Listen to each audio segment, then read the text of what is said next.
Good morning. My name is Craig Ford. I'm a captain at Racine Fire Department. I work up in Fire Prevention Bureau. Like all the guys in Fire Prevention Bureau, I'm also a fire investigator. And about a year ago, back on November 14th, there was a fire at 10th and Pearl that Racine Fire Department responded to. And Josh White was injured in that fire. And he has had a long road to recovery so far. He reached out to me recently and we decided to get together to share some of our experiences. He was kind enough to reach out with a heartfelt appreciation for the work that firefighters do in general. And so we've gotten together here today. He was able to share some of that message face to face with the firefighters down here at Station 1 in Racine. And we thought maybe it's worth just reaching out to the public with some of Josh's story so that they might benefit and gain a little different perspective when we think about fire prevention and fire safety, and then what some of the impact is if some of those things don't go quite right in prevention and fire safety. Okay, so Josh, I'll let you introduce yourself a little bit and let's go from there. All right. I appreciate the chance to be able to be here and express my appreciation here to the fire department.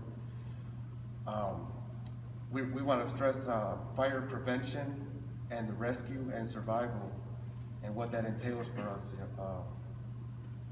So there's a few things, particular with Josh's scenario, where when he was in the fire that he experienced, he was standing, and from the knees up, he ended up with second and third degree burns, and now with skin grafts on 60% of his body. And he did a fantastic job to explain the physical challenges when the elasticity of the skin is gone due to being burned and due to the skin grafts. It becomes a challenge to have range of motion to feed yourself and take care of yourself. Even the elasticity of the skin around the face to be able to chew and things like that. So while he was initially in a coma for 2 months, back around March time frame of this year, he was getting out of the Columbia St. Mary's burn unit and has progressed remarkably on his physical rehabilitation. But that's not the only rehabilitation that you were sharing with us. What other things were you talking earlier about? Well, I'm inspired because of the efforts that are put forth by the servants of our community, for instance, the fire department, and that they put others first.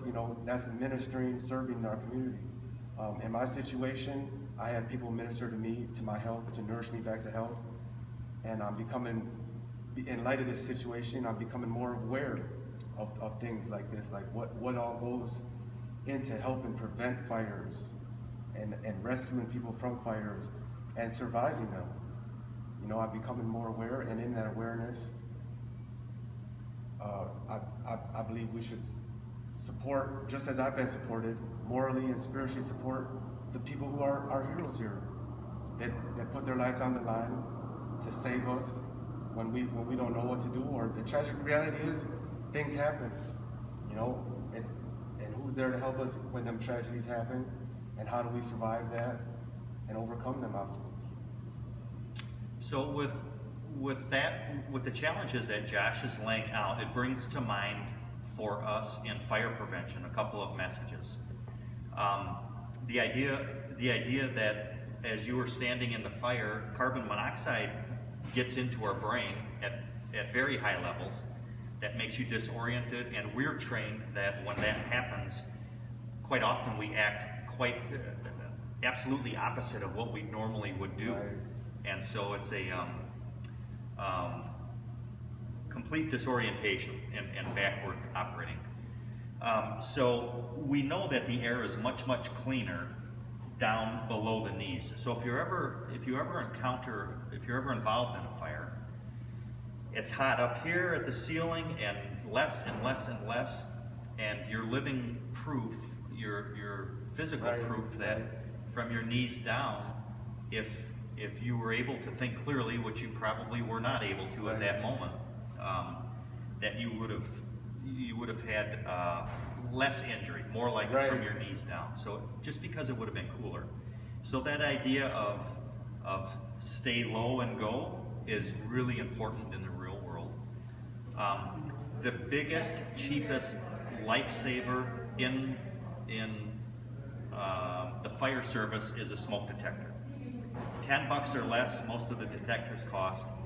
They will save far more lives than firefighters could ever hope to do. So make sure you have smoke detectors, check them regularly, right? Those are the biggest lifesavers in the fire service. Another thing, as you're speaking, is important. For instance, when we're caught off guard, we're caught by this tragedy, we may not know how to respond. We might have heard it, but the training in them situations is what activates us to stop, drop, roll, get low and go, and stuff like that. Not just talking about it, but actually performing these, having an escape plan, where to meet up, how do we all get out of here, enacting that, Right. Practicing that, training. And so the escape plan really is a contract between that family and the firefighters. So if you've identified an escape plan and you've practiced it with your family, so from the littlest kids all the way to mom and dad, so they know what to do and where they want to meet, whenever the first police officer or firefighter gets on scene, the head of that household can say, hey, firefighters, everyone is out. At that point, the firefighters can look at things in circumspect fashion and say, maybe we don't want to commit our guys and gals in here. Our folks have a right to go home in the morning, and so we may downshift a little bit. And on the other side of the coin, if the family is out except for one or two, and they say, hey, little Billy is still inside and that's his bedroom up there, firefighters are willing to take on a lot more risk for that kind of reward.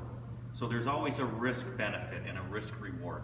We will always risk a lot to save a lot, but when we have a contract and the folks are all standing in the front yard and there's nothing big to save because we can rebuild houses, we may opt to risk very little. Risk a little to save a little. We should never endanger our lives to just save a structure. But we're willing to risk a lot to save human lives, of course, and that's what we do.